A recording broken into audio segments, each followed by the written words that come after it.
के बारे में कुछ आइडिया है क्या जेठू भैया? आप मैं सुन रहा हूँ एक्चुअली मैं नेटवर्क में नहीं था, मतलब नेटवर्क डिस्टर्ब था। पूरी बात सुन रहा हूँ। इनमें से सच में किसी ने कोई लीगल एक्शन नहीं लिया है क्या भैया? मैम पूरी तरह तो मेरी जानकारी में नहीं, लेकिन मुझे थोड़ी बहुत कमजोरियां तो दिख ही रही है। मतलब आपके हिसाब से भी लीगल एक्शन किसी ने नहीं लिया है? नहीं, मैं इसकी पुष्टि नहीं करता। किसी ने कहा, एक पक्ष ने तो लिया ही नहीं है। मैं इसकी बात की पुष्टि नहीं करता हूँ क्योंकि मुझे जानकारी में नहीं है दीदी। तब तक मैं नहीं करूंगा कुछ भी।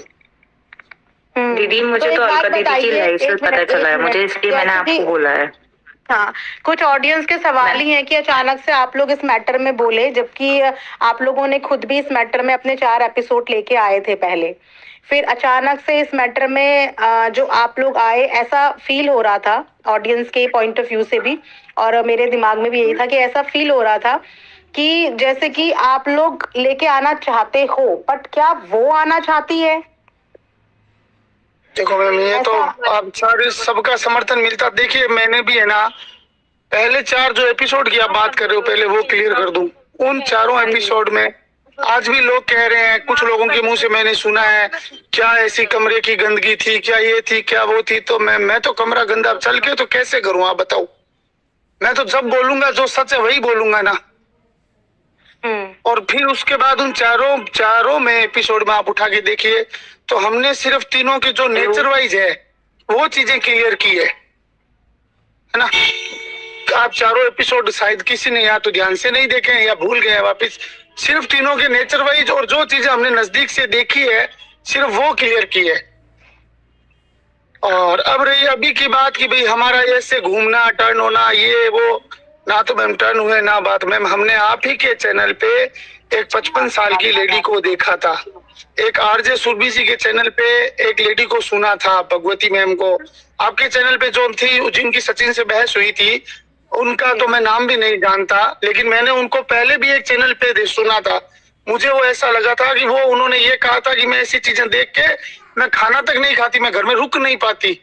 इस टाइप की कंट्रोवर्सी है। ऐसी चीजों को देख के हमने एक शांति की अपील की थी। क्या वो ऑडियंस के लिए नहीं थी? हमें तो समझ भी नहीं आया कि हमारा क्या था। हमारे लिए तो वो दोनों जितने भिड़ रहे थे हमें तो मजे आने चाहिए थे। भैया लेकिन एक बार बता दूं, अगर आप लेकर आते भी तो वो कोई जवाब देने को नहीं थी। वो सिर्फ सारी बात कर रही थी लीगल है मुझे इसका जवाब देना है। हो सकता है आपकी बात सही हो, और ये मान लीजिए 90% ऐसी उम्मीद है कि आपकी बात सही हो, लेकिन नहीं देती तो ये तो आज भी स्थिति है ना। हम सामने बैठ के उसको एहसास कराते हमारी। एक मिनट पर जेठू भैया उनकी फैमिली, एक मिनट जेठू भैया उनकी फैमिली में, एक मिनट, ये कौन है? हाँ, जेठू भैया उनकी फैमिली में भी लोग सक्षम हैं उनको सामने लाने के लिए। ना उनका भाई सामने ला रहा है, ना उनकी भाभी सामने ला रही है, लेकिन आप लोगों को ही क्यों? और पहले इन लोगों ने आप लोगों को भी नहीं छोड़ा था, और अब आप ही लोगों के सहारे से। जी मैम नहीं छोड़ा था, बिल्कुल बराबर बात है। मैं खून के बदले खून वाला इंसान नहीं हूँ, सीधी सी बात है ये। तो फिर आप इमोशनली फूल बन रहे हो। फिर तो एक सीधी साधारण शब्दों में मैं यही बोलूंगी कि अगर आप इमोशंस में आके चीजें कर रहे हो। मैम वो उस जगह इमोशन तो सबके थे ना मैम। मेरी जो आज भी जो मैंने अपील डाली है, पोल डाला है, उस पोल में 65% वो लोग कौन है मुझे आप ये बताइए जिन्होंने ये बोला कि ले आइए। मैं नहीं लाऊंगा इस तरफ, ऐसा मत सोचिएगा कि मैं इस तरफ ध्यान खींच रहा हूँ, मैं नहीं लाऊंगा। लेकिन जो 65% लोगों ने ये बोला कि ले आइए, वो कौन है? वो ऑडियंस नहीं है क्या? जो सिर्फ बोलती है वही ऑडियंस है क्या? जो सिर्फ नेगेटिव कमेंट टारगेट करके बातें करती है वही ऑडियंस है क्या? पैनल पर बैठकर बात करने वाले वही ऑडियंस है? मैम मेरी खड़े शब्द बुरे लग सकते हैं, मैं कड़वे नहीं बोलता, मैं पहले माफी चाहूंगा। लेकिन आप एक बात बताइए ज्योति जी, आप कुछ सोचिए, निक्कू जी आप सोचिए, जितने पैनल पे बैठे हैं सब सोचिए, नीचे जो सुन रहे हैं वो सोचिए। हम लोग इस मैटर को नजदीक से जानते हैं, एक एक चेहरे की आदत को जानते हैं, एक एक इंसान को जानते हैं। उसके बाद हमारी पहली बात तो हमारा कोशिश ये थी ही नहीं कि किसी को क्लीन चिट मिले या किसी को कुछ मिले। हमारी कोशिश ये थी कि कोई इंसान बस जीने की राह पे चले। आप ये समझ लीजिए सिर्फ मात्र इतनी कोशिश थी कि काश हमारे थ्रू भी गिरक पाए तो भी अच्छी बात है, कोई बात। पहली बात तो अब आप सोचिए कि हम उसके बाद अगर 20 मिनट का व्लॉग बनाते हैं, क्या दिन भर में जितने लोग शब्द बोलते हैं, यहाँ लोग 8-8 घंटे बात करते हैं, क्या दिन भर में जो शब्द बोलते हैं सारे शब्द सही होते हैं उनके? मेरे वीडियो में ऐसा क्या था जो इस स्थिति में इस वीडियो को पहुंचा दिया गया, बताइए आप। मैंने भी ऑडियंस को ही देखा है मैम, इस झगड़े में परेशान ऑडियंस को देखा है। शांति की अपील की थी, कोई रीजन नहीं था मेरा। हम आप कहोगे वैसा हम लोग बना के डाल सकते हैं, हमें क्या क्या चीज है। लेकिन जो आज जो डायरेक्ट इनडायरेक्ट जो चीजें हुई ना, मैं आज के दिन के लिए बहुत दुखी हूँ, मैं इस दिन के लिए बहुत दुखी हूँ। सुनने वाला नहीं था, कोई समझने वाला नहीं था, जिसके लिए आएगा। देखो मैं एक बात कहना चाहती हूँ जेठू जी, आपको प्यार करने वाली पब्लिक नहीं चाहती कि आप इस मैटर में पढ़े, बस इतनी सी है। तो नहीं पढ़ेंगे मैम, हमने रिप्लाई कल सुबह ही हमने रिप्लाई दे दिया था सबको। हाँ मैं वही तो कह रही हूँ जी। अब जिन लोगों को ये प्रॉब्लम हो रही थी कि ये लोग बीच में क्यों पढ़ रहे हैं, तो इन्होंने अब साफ मना कर दिया है कि ये बीच में नहीं पढ़ रहे हैं। और प्रीति कुमारी जी प्लीज पर्सनल मत जाइए, बहुत हो गया आपका।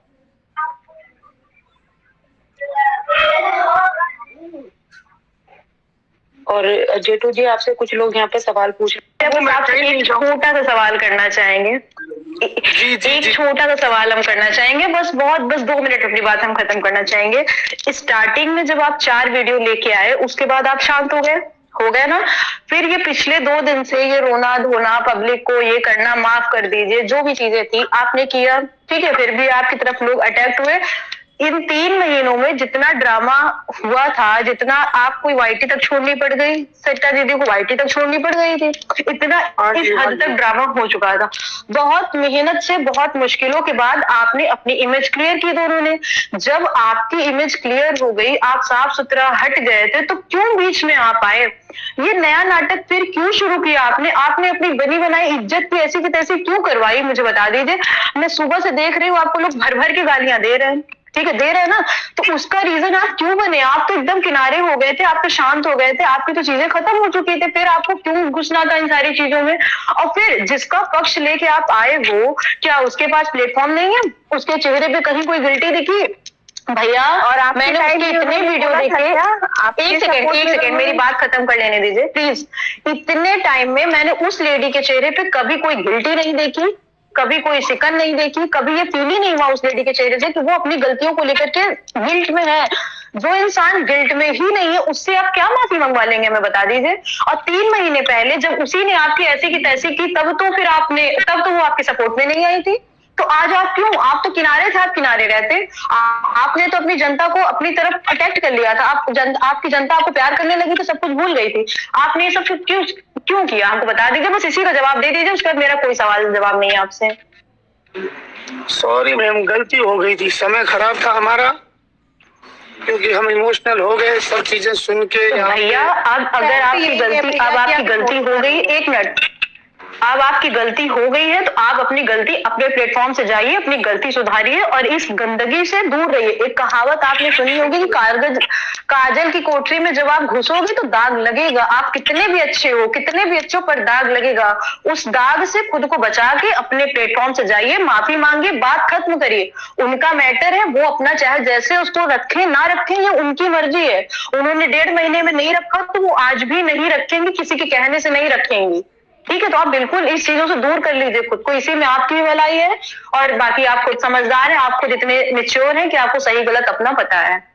और मुझे ये पूछना है जेठू भाई से कि ऐसी क्या मजबूरी आपको हो गई कि आपको उनके लिए बोलना पड़ा? क्योंकि जब आप लोग गालियां खा रहे थे। कोई मजबूरी नहीं बहन, किसी तरह की कोई मजबूरी नहीं, बस हम एक इंसान है, इतनी सी मजबूरी है। बट आप ये भी तो सोचिए ना, जब आप लोग के लिए इतना बुरा बोला जा रहा था, तब वो एक लाइन भी आप लोग के लिए नहीं बोली थी और बोल रही थी A to Z निकलेगा, 5 साल पहले के भी चिट्टे खुलेंगे। फिर आप कैसे उनसे इतना इमोशनली कनेक्ट हो गए कि आप उनके बचाव में आ गए? अब क्या कहें मैम, उस दिन रोने वाला, आई थिंक वो जो दिन रोने वाला वीडियो आया ना लाइव, उस वीडियो ने बहुत लोगों को बहुत इम्पैक्ट। इसके बारे में तो मैम इतना ही कहूंगा कि हम नेहा नहीं है और नेहा जेठू भाई नहीं है, बस इतना ही कहूंगा इस बारे में।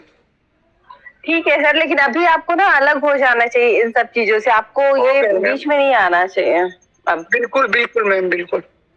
और ज्योति मैम एक चीज और बोलना चाहूंगी, मनीषा का आपने देखा कि आज कितना वीडियो डाल रही है वो, तो कहीं ना कहीं स्वाति ने सही बोला था कि इनका प्लानिंग था ऐसा दिखाने का, और अभी सब धीरे धीरे ऑन ट्रैक आ रहे हैं। एक सेम डे में 5-6 वीडियो मनीषा का है और लाइव भी देखते जाते हैं हम तो ऑब्जर्व ही कर रहे हैं। अभी एकदम से क्या हुआ ना, थोड़े दिनों में इतनी जल्दी जल्दी क्विक हमने इतने सारे फैसले ले लिए ना कि वो फैसले समझ ही नहीं पाए कि हमने वो फैसले सही लिए है गलत लिए। सो अभी थोड़ा सा मैं ऑब्जर्वेशन मोड में हूँ। लेट देम आने दो उन्हें फ्रंट पे अच्छे से, 1-2 दिन देखें जरा, उसके बाद अभी ऑब्जर्वेशन मोड पे ही हूँ मैं, क्योंकि मुझे ऐसा लगता है। बोलो, मैं कुछ पूछना चाहूंगी जीतू भैया से। जी मैम। जी राधे राधे जीतू भैया। राधे राधे राधे राधे। हाँ, मैं ये बोलना चाह रही थी, जैसे उसने जब वीडियो बनाया था कि क्या कहते हैं सॉरी सरिता जी का नाम लिख के, तो आपने एक अपनी कम्युनिटी पे मैसेज कमेंट किया था कि हमसे नहीं, जिससे माफी, जिसके साथ गलत किया है आप उससे माफी मांगो, है ना। क्या उसने आपकी बात मानी? नहीं मानी ना। तो जब उसने तब आपकी बात नहीं मानी, उसने अलका जी के लाइव में जाके अलका जी की बात नहीं मानी, तो आप कैसे सोच सकते हो कि वो अब आके आपकी बात मानेगी और अपना पक्ष रखेगी? उसने 2 महीने से 1.5 महीने से पक्ष नहीं रखा, क्योंकि उसके पास कुछ है ही नहीं। जो अपनी गलती नहीं मान रही है और एटीट्यूड में रहती है, तो वो कैसे मान लेगी जिसने एक टाइम पे मतलब आपके साथ कितना बुरा किया था। उस टाइम लिटरली हम भी आपको ना बहुत बुरा समझ रहे थे, और अभी जब ये सब सामने आया ना, तो मैंने भी सॉरी जाके बोला सरिता जी को। अब ये सब करके ना सच में हमें बहुत हर्ट हो रहा है, इसीलिए प्लीज आप इससे दूर रहो, क्योंकि वो बहुत ही मतलब लेडी अच्छी नहीं है, बहुत एटीट्यूड वाली है, और वो अपने आगे किसी एक काम करिए सब लोग, सबसे बस एक ही रिक्वेस्ट है, जो मुझे सुन रहे हैं वो भी, जो बाद में सुनेंगे वो भी, जो प्रेजेंट टाइम में पैनल पे हैं वो भी, इन सबों को बाइकआउट करो कुछ दिन के लिए। ये सब खुद ब खुद शांत हो जाएंगे। अगर हम आप इन पे बातें करते रहेंगे, इनको बढ़ावा देते रहेंगे, तो ये अपनी बकवास करते रहेंगे। एक काम करना, इन सबों को कुछ दिन के लिए एकदम छोड़ देना है। अगर इनको छोड़ दिया जाएगा, खुद ब खुद लाइन पे आ जाएंगे, वो चाहे जो XYZ, किसी पर्टिकुलर का नाम नहीं लूंगी, सबके साथ वही है। कुछ दिन के लिए इनको छोड़ दो, देखो ये सब सुना सुधर जाए तो मुझे बताओ। लेकिन हम लोगों ने खुद इनको हाइप दे रखी है, बहुत जरूरी है कोई भी लेकर आए। दीवा मैम एक बात मैं कहूँ आपकी बात पे। हाँ जी बोलिए मैम। चयन है ना, सही और गलत में से चुनना होना जो इंसान, हेलो आई थिंक मेरा म्यूट हो गया था। एक मिनट, एक बोल लेने दीजिए उनको। जेठू जी को बोलने दीजिए प्लीज। अच्छा ठीक है, मैं कहता हूँ कि सही और गलत में से चुनना आसान है, अच्छे और बुरे में से चुनना आसान है। यहाँ लड़ाई थी कि ज्यादा बुरा किसने किया या ज्यादा बुरा किसके साथ हुआ, बात इतनी सी थी। और इसके लिए हम चाहते थे कि हम एक कोशिश कर लेते हैं। नहीं हुई तो नहीं हुई, कोई बात नहीं, लेकिन नहीं, मैं तो जानना चाहती थी एक्चुअली, क्योंकि मेरे लिए ना जेठू भाई, लेकिन नहीं, लप्पू सबसे गलत है। मैं यही तो मैंने आपके वीडियो में कमेंट भी किया था, आपने पढ़ा होगा शायद। मुझे और कुछ नहीं लगा। मैं सब सवालों के जवाब देने के लिए तैयार हूँ। मैं हर बात बताने के लिए, हर बात बोलने के लिए तैयार हूँ, जो मैंने सोची है, जो मैंने देखी है या करी है। मुझे बुरा लगा जो आज टारगेट किया गया ना जिस तरीके से। नहीं, ये तो गलत है। टारगेट क्यों करना, मतलब हमें जानना है दूसरा पक्ष भी। अगर कोई ला रहा है तो उसको रोका क्यों जा रहा है, तो यही नहीं समझ आ रहा। दीवा मैम अगर हम सबकी रिस्पेक्ट नहीं करते ना। हाँ जी भैया। भैया आप प्लीज इमोशनल मत होइए, भैया प्लीज इमोशनल मत होइए, आप प्लीज, आप इमोशनल मत होइए प्लीज। मुझे नहीं समझ आता किसी भी चीज की वजह से अगर आपका दिल दुखाए आज, तो उसके लिए सॉरी बोलते हैं हम। लेकिन मेरे को नहीं लगता कि किसी की भी इंटेंशन यहाँ पे आपको हर्ट करने की रही होगी, क्योंकि जहां तक मुझे पता है सब लोग आपकी बहुत रिस्पेक्ट करते हैं। तो आप प्लीज हर्ट इमोशनल मत होइए, आप बात बोलिए अपनी।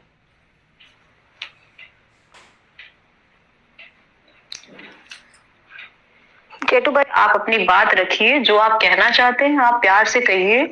पर ठीक है, जो चीजें हो गई ठीक है, आप इन सब चीजों को छोड़ के हट जाइए। पर हाँ, इमोशनल मत होइए, हर्ट मत होइए। ये तो जनता है, जो देखेगी वो वही बोलेगी। मुझे पब्लिक से प्रॉब्लम नहीं है।